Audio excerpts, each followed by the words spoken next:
SEO takes too long to see results, so it can't help with lead generation now.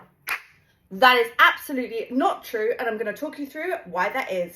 And welcome to Engage and Thrive, also known as EAT, your coffee catch up with me, your host Taelon, where we will go through common problems and hurdles that come up in business, marketing and advertising and try and demystify them. I know firsthand how complicated and confusing it can seem with all the different acronyms and all the things to do in business. So let me try and help you be better in business.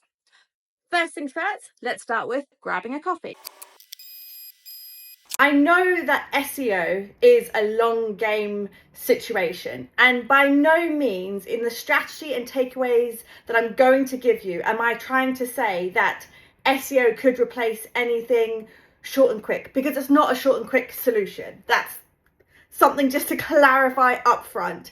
The other thing is SEO normally needs to be done with other things to complement. But to myth bust this, if you are doing SEO as an ongoing piece, an ongoing project, an ongoing maintenance and optimization, it absolutely can help with lead generation. And trust me, this is the leads you want because they are organic. So they're the ones that you don't need to pay any platform for. They are just finding you either directly knowing your URL or searching you online without having to do a paid for search. The other thing to clarify, when we're going through this conversation about SEO, we're actually talking about Google SEO. There is obviously a lot happening with TikTok SEO and everything else, which algorithms are changing, and that's the whole purpose of this podcast as well, is that things will evolve and we will discuss things as they come up, how we optimize for different changes in algorithms. So the next thing to cover off, and I'm going to start calling it vocab, because it's not always acronyms, it is more the vocab used around that topic or conversation. So the first vocab, if I refer to it, around AI, so that's artificial intelligence, as you would know. SEO, which is search engine optimization. So that's what happens when you type in Google and it comes up without needing to be paid or boosted. So that's the crawling when we refer to it and everything, that's what SEO is. Then GMB, which is Google My Business, although I think they've actually rebranded to now just be Google Business, but historically, and I suppose for a few older folks, you would know it as GMB. Then UX, we've covered this one before, so that's user experience. Again, I know that the X has an E first in the English language, but that is what it is. CTR, which is click-through rate, so when people are actually clicking through and going to your site.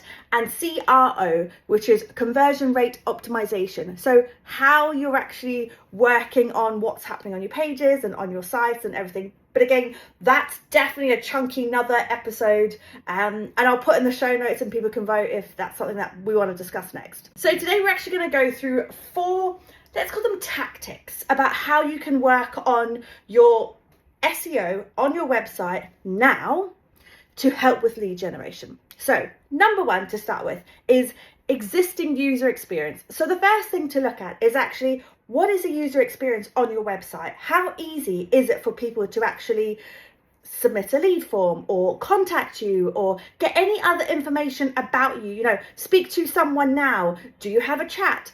Now, this isn't necessarily SEO that you would think, but actually all of this will lead into when we're talking about the next one. So you really need to think about that user experience, how you're defining it. Do you have a frequently asked page? Do you have your about information? What, when the user lands on your website, how and where do they go next? What kind of journey are you giving them of the story of your brand and of your products and services, and that they are directed to know where to go next? And if they don't know, how do they get in touch? Which kind of then leads into, easily without me saying it, number 2. Number 2 is technical. So improve technical. Now this is something that is almost like the secret of SEO. So loads of people think that SEO just revolves around keywords and what keywords you're putting on your page.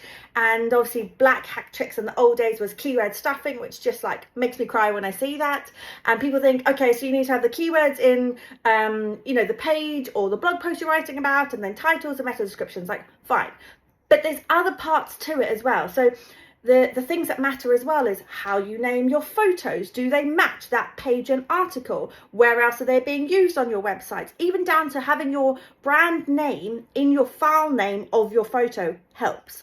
So if you're uploading team members, you would want your brand name, your team member, and your team member's job title, for example. Then you would think about things like your sitemap, which is when I was saying earlier about what's your about us, your products and services. Your sitemap needs to be nicely marked out. And you can get tools to do this, or if you have a developer, you can do it, or you can, trust me, there's ways around it. Again, whole nother topic. But Google will read your sitemap and understand where a user should go next. And also the way the algorithm is designed, they may feed up a page on your website before your homepage, because based on the search criteria that the user has set. So your sitemap is really important for Google to understand where next. The other thing to think about is your page speed. Most people are searching on mobile only, right? I think there's that whole thing thinking about what's big internet and small internet. And this is something that is very interesting. You know, people always say they fear booking flights on their phone. They'd rather do it on the big internet on your laptop. So if you're thinking about your mobile experience, what's your load time? What videos do you have? What photos do you have? How does it look? Again, old school people used to design a different experience for mobile versus desktop, whereas I think nowadays we just want, give me all on mobile. So that's really important to think about, which kind of then leads into number 3, which is leveraging existing content. So if you're thinking about your user experience and the technical, when was the last time you updated those pages on your website to have the relevant and up-to-date information? Plus, you need to think about different cookie policies and privacy policies, and with all the changing policies happening, GDPR, e-privacy, there's so many in different countries. You need to be aware of what countries your customers are coming from to have those policies updated.